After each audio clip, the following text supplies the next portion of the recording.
Hello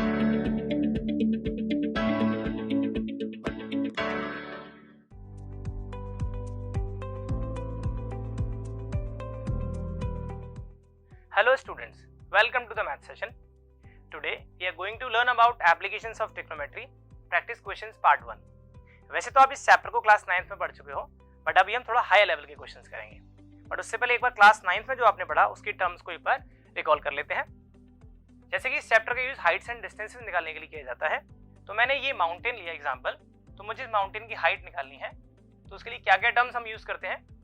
मैं अगर यहाँ से अगर इस पॉइंट को देख रहा हूँ, इसके टॉप को, तो इस लाइन को बोलेंगे लाइन ऑफ साइट, इस लाइन को बोलेंगे हॉरिजॉन्टल लाइन, और ये जो एंगल बनेगा उसको हम बोलेंगे एंगल ऑफ एलिवेशन. शायद आपको पता है सब, ये लाइन ऑफ साइट, ये जो एंगल है एंगल ऑफ एलिवेशन, और ये लाइन है उसको हम बोलेंगे horizontal line. But angle of elevation कब बनता है, जब हम नीचे से ऊपर की तरफ देखेंगे. बट यही अगर थोड़ा सा चेंज कर दूं, अगर मैं ऊपर से नीचे की तरफ देख रहा हूं तो उस एंगल को बोलेंगे एंगल ऑफ डिप्रेशन. अभी मैं यहां बैठा हूं और यहां से मैं इस ऑब्जेक्ट को देख रहा हूं, तो हॉरिजॉन्टल लाइन और इस लाइन ऑफ साइट के बीच में जो एंगल बनेगा उसको हम बोलेंगे एंगल ऑफ डिप्रेशन. बट यहाँ पे एक बात इंपॉर्टेंट है, वो दिमाग में रखेंगे, ये जो एंगल ऑफ डिप्रेशन है और नीचे जो एंगल बनेगा, ये दोनों एंगल इक्वल होते हैं. रीजन क्या था, जहाँ पे ज्योमेट्री में हमने देखा था ये दोनों लाइन पैरेलल है, तो ये लाइन एक ट्रांसवर्सल लाइन का काम करेगी, ये दोनों एंगल ऑल्टरनेट इंटीरियर एंगल से इक्वल हो जाएंगे. क्लियर है. चलिए अब इनके क्वेश्चन देखते हैं. क्वेश्चन नंबर 1 है, a person observe the angle of elevation of a tower as 30 degree. Means मान लेते हैं ये ग्राउंड लेवल है और यहाँ टावर है, ये टावर का टॉप है, तो मैं ग्राउंड लेवल पर यहाँ से देखता हूँ तो इसका जो एंगल ऑफ एलिवेशन बन रहा है वो 30 डिग्री है. Angle of elevation word use हुआ है, मीन्स एंगल नीचे बनेगा.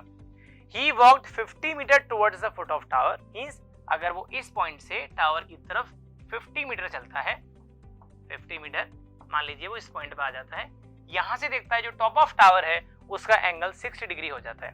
तो यहाँ से एक बात तो क्लियर हुई, जैसे जैसे हम टावर की तरफ जाते जाएंगे एंगल हमारा इंक्रीज होते जाता है, और मैं पीछे की तरफ आऊंगा तो एंगल डिक्रीज होगा. यहाँ से 1 मार्क का क्वेश्चन भी बनता है. तो यहाँ से मैंने देखा ये जो एंगल ऑफ एलिवेशन है ये 60 डिग्री हो गया. आगे इसने पूछा find the height of tower. Means tower की हाइट निकालनी है, तो let the height of the tower be h metre. तो मैंने इस टावर की हाइट को h मीटर मान लिया. ये 50 मीटर है, इस लेंथ को भी कुछ नाम दे देते हैं, सपोज मैंने x दे दिया. जो भी आप यूनिट यूज करेंगे वही पूरे क्वेश्चन में सेम रहेंगी. तो अगर ये मीटर है तो ये भी x मीटर है, ये भी h मीटर है. अब देखते हैं, अब कुछ ट्राइंगल का नाम भी रख देते हैं. सपोज इस पॉइंट का नाम O है, इसका नाम AB रख दिया, और इस पॉइंट का नाम C रख दिया. अब यूज करेंगे इसमें ट्रिग्नोमेट्री. तो in triangle ABC, in triangle ABC, ये बेस होगा 60 डिग्री के लिए, बेस होगा और ये परपेंडिकुलर होगा. तो परपेंडिकुलर और बेस में क्या रिलेशन होता है, tan का. तो tan 60 degree equal perpendicular is AB, base is BC, AB upon BC. tan 60 degree आपको पता है कितना होता है, √3. AB की वैल्यू मैंने कितनी मानी है, h, और BC कितना माना है, x. मुझे h निकालना है, तो यहाँ से x की वैल्यू निकाल लेते हैं. x कितना आ जाएगा, h अपॉन √3. तो मेरे यहाँ पे x और h में रिलेशन मिल जाता है. नेक्स्ट, अब मैं बड़े ट्राइंगल में देखूंगा. In triangle OAB, in triangle OAB, फिर से वही एंगल ऑफ एलिवेशन कितना, 30 डिग्री. तो फिर से रिलेशन बनेगा tan 30 degree equal perpendicular upon base. Perpendicular is AB, और यहाँ बेस कितना होगा 30 डिग्री के लिए, O से लेकर B तक, मीन्स OB. सारी वैल्यूज पुट कर देंगे तो tan 30 डिग्री होता है 1 अपॉन √3. AB है हमारा h, और OB कितना है पूरा आप O से B तक देखेंगे तो 50 and x, means 50 plus x. अब ये जो आपको x दिख रहा है इसमें आप x की वैल्यू पुट कर देंगे जो आपने निकाली है. उससे पहले क्रॉस मल्टीप्लाई करते हैं, तो ये मुझे मिलेगा 50 plus x equal √3 into h, √3 into h. x की वैल्यू आपने क्या निकाली, h अपॉन √3. तो 50 plus h upon √3 equal √3h. अब देखो डिनोमिनेटर में √3 आ रहा है, तो पूरे में √3 से मल्टीप्लाई कर देते हैं, तो आपको मिलेगा 50 √3 प्लस h इक्वल 3h. जब आप इसको सॉल्व करोगे तो 3h minus h 2h equal to 50√3 means h की वैल्यू आ जाएगी 25√3। तो height of the tower is 25√3। अब क्वेश्चन के अकॉर्डिंग आप √3 की वैल्यू पुट कर देंगे। सपोज किसी क्वेश्चन में √3 की वैल्यू 1.73 गिवन है तो आप 25 मल्टीप्लाई विद 1.73। अगर क्वेश्चन में मेंशन करेगा कि आपको √3 की वैल्यू 1.732 पुट करनी है तो वो आप पुट कर देंगे, या फिर आप इतना भी छोड़ सकते हैं। So the height of the tower is 25√3 metre. Clear है? चलिए एक एग्जांपल और देखते हैं। From a balloon vertically above a straight road, road के ऊपर एक बलून है, वहां से मैंने देखा the angles of depression of two cars at an instant are found to be 45 degree and 60 degree. मतलब बलून से कार की तरफ जो दो एंगल्स बन रहे हैं वो 45 डिग्री एंड 60 डिग्री बन रहे हैं। मान लेता हूं यहाँ बलून है और ये रोड है, तो इस बलून से मान लो एक कार ये इस पॉइंट पे है, एक कार इस पॉइंट पे है। यहां से मैंने देखा ये एंगल बना हुआ 60 डिग्री और ये एंगल है 45 डिग्री। ये बताया था पिछले क्वेश्चन में कि इस तरफ जाएंगे तो एंगल हमारा कम होते जाएगा और जब हम उस हाइट की तरफ जाएंगे तो वो एंगल हमारा इंक्रीज होगा। If the cars are 100 metre apart, means दोनों कार के बीच में कितने का डिस्टेंस है? 100 मीटर का। Find the height of the balloon. अब ये पूछा है आपसे कि बलून कितनी हाइट पे फ्लाई कर रहा है, तो मैंने मान लिया जो बलून की हाइट है वो h मीटर है। क्लियर है? इस डिस्टेंस को भी कुछ नाम देते हैं, जैसे हमने उसमें दिया था, इसको मैंने x मीटर नाम दे दिया।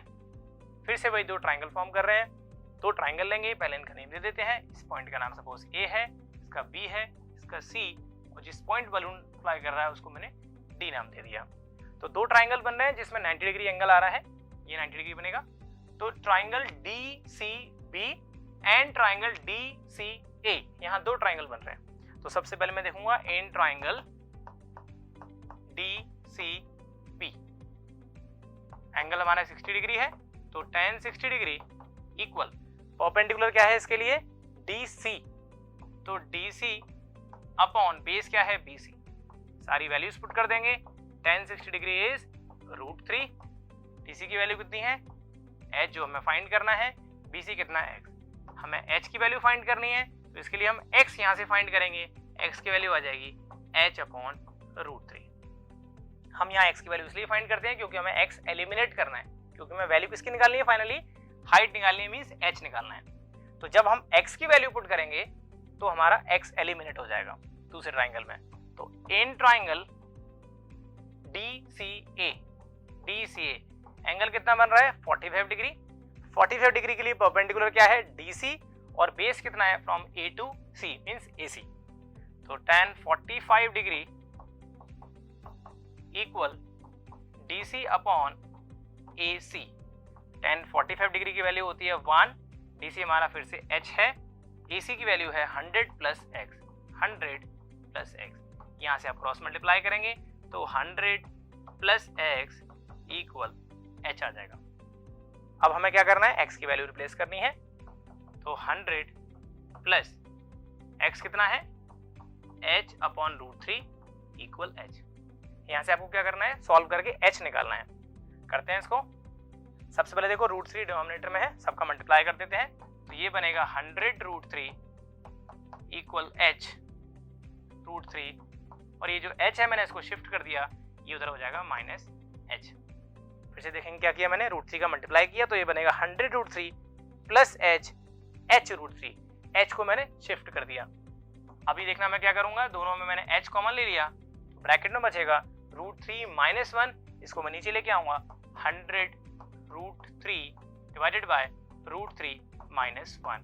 ये हमारी हाइट ऑफ द बलून आ जाएगी। अगर आपको इसके आगे सॉल्व करना है, जो कि हमारा रूल भी है कि डिनोमिनेटर में कभी भी इरेशनल नंबर नहीं आना चाहिए, तो आप डिनोमिनेटर का रैशनलाइज करेंगे, मल्टीप्लाई कर किसका करना है हमें? √3 प्लस 1, √3 प्लस 1। तो ऐसे ही यहाँ डिनोमिनेटर में से इरेशनल नंबर हट जाएगा। आप ऐसे भी ट्राई कर सकते हैं, और हो सकता है क्वेश्चन में बोला हो यूज √3 इक्वल 1.732, तो जो भी फाइनल आंसर आपका आएगा उसमें √3 की वैल्यू 1.732 पुट कर सकते हैं। ऐसे आप हाइट ऑफ बलून निकाल लेंगे। क्लियर है? चलिए एक और समझते हैं। Two poles of equal heights are standing opposite to each other on either side of the road। ये रोड है के दोनों साइड पोल्स हैं, एक पोल ये, एक पोल ये, दोनों की हाइट सेम है, पता नहीं कितनी है बट सेम है, क्लियर है। Which is 80 metre wide, means road जो है वो 80 मीटर वाइड है, 80 मीटर। आगे बोला from a point P between them, means road की जो है उसके बीच में एक पॉइंट है P, तो मैंने मान लिया P पॉइंट यहाँ है, तो ये हो गया मेरा P पॉइंट, एग्जैक्ट मिडिल में नहीं है पर दोनों के बीच में है कहीं। The angle of elevation of the top of a pole is 60 degree, एक पोल का जो एंगल ऑफ एलिवेशन बन रहा है वो 60 डिग्री है। And the angle of depression from the top of another pole at the point P is 30 degree, means एक तरफ बन रहा है 60 डिग्री, एक तरफ बन रहा है 30 डिग्री। वो अलग बात है, उसमें एलिवेशन और डिप्रेशन वर्ड यूज किया है, बट एक तरफ है 60 डिग्री, एक तरफ है 30 डिग्री, तो इतना ऑब्वियस है जो पास में होगा वो बनेगा 60 डिग्री। तो देखो ये मुझे बहुत डिस्टेंस कम लग रही है, तो इस तरफ बनेगा 60 डिग्री, और दूसरे पोल का जो एंगल ऑफ डिप्रेशन है वो दे रखा है हमारा 30 डिग्री। तो अभी बताया था हमने ये 30 डिग्री है, तो ये भी 30 डिग्री हो जाएगा, क्लियर है। ये फिर से सुनेंगे, एक पॉइंट इंपॉर्टेंट है, जो डिस्टेंस कम होगी उधर एंगल ज्यादा बनेगा, क्योंकि जितना हम टावर के पास जाते जाएंगे, पोल के पास जाएंगे, एंगल हमारा बढ़ते जाता है, क्लियर है। आगे बोला find the heights of the poles and distance of the point P from the poles, मतलब क्या बोला इसने, एक तो पोल की हाइट निकालो h मीटर, दोनों सेम है तो इसकी भी h होगी, इसकी भी h होगी, और दोनों की डिस्टेंस भी निकालनी है।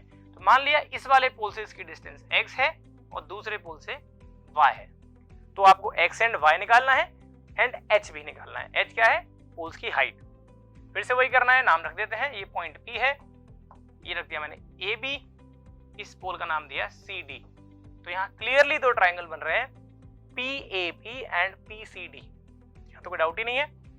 इन ट्राइंगल PAB एंगल हमारा है 60 डिग्री, तो tan 60 डिग्री इक्वल, इसके लिए परपेंडिकुलर क्या है AB और बेस क्या है x, BD माना है मैंने, तो BP की वैल्यू हमारी यहाँ पे x हो जाएगी, तो tan 60 degree equal √3, AB is h और BP इज x, तो यहाँ से फिर से x निकालेंगे, x आ जाएगा मेरा h अपॉन √3, क्लियर है। दूसरा ट्राइंगल देखेंगे, इन ट्राइंगल PCD एंगल हमारा बन रहा है 30 डिग्री, तो 30 डिग्री के लिए परपेंडिकुलर हमारा हो जाएगा CD और बेस रहेगा PD इक्वल, वैल्यू पुट कर देते हैं, इसकी वैल्यू होती है 1 अपॉन √3, और CD हमने कितना माना है h, और PD की वैल्यू मैंने y मानी है। यहां से y निकालेंगे तो y आ जाएगा h√3। अभी सारे अननोन वैल्यूज हैं, x, h एंड y, कोई भी रिलेशन नहीं है, बट इसमें एक इंफॉर्मेशन और है कि B से D तक की डिस्टेंस 80 मीटर है।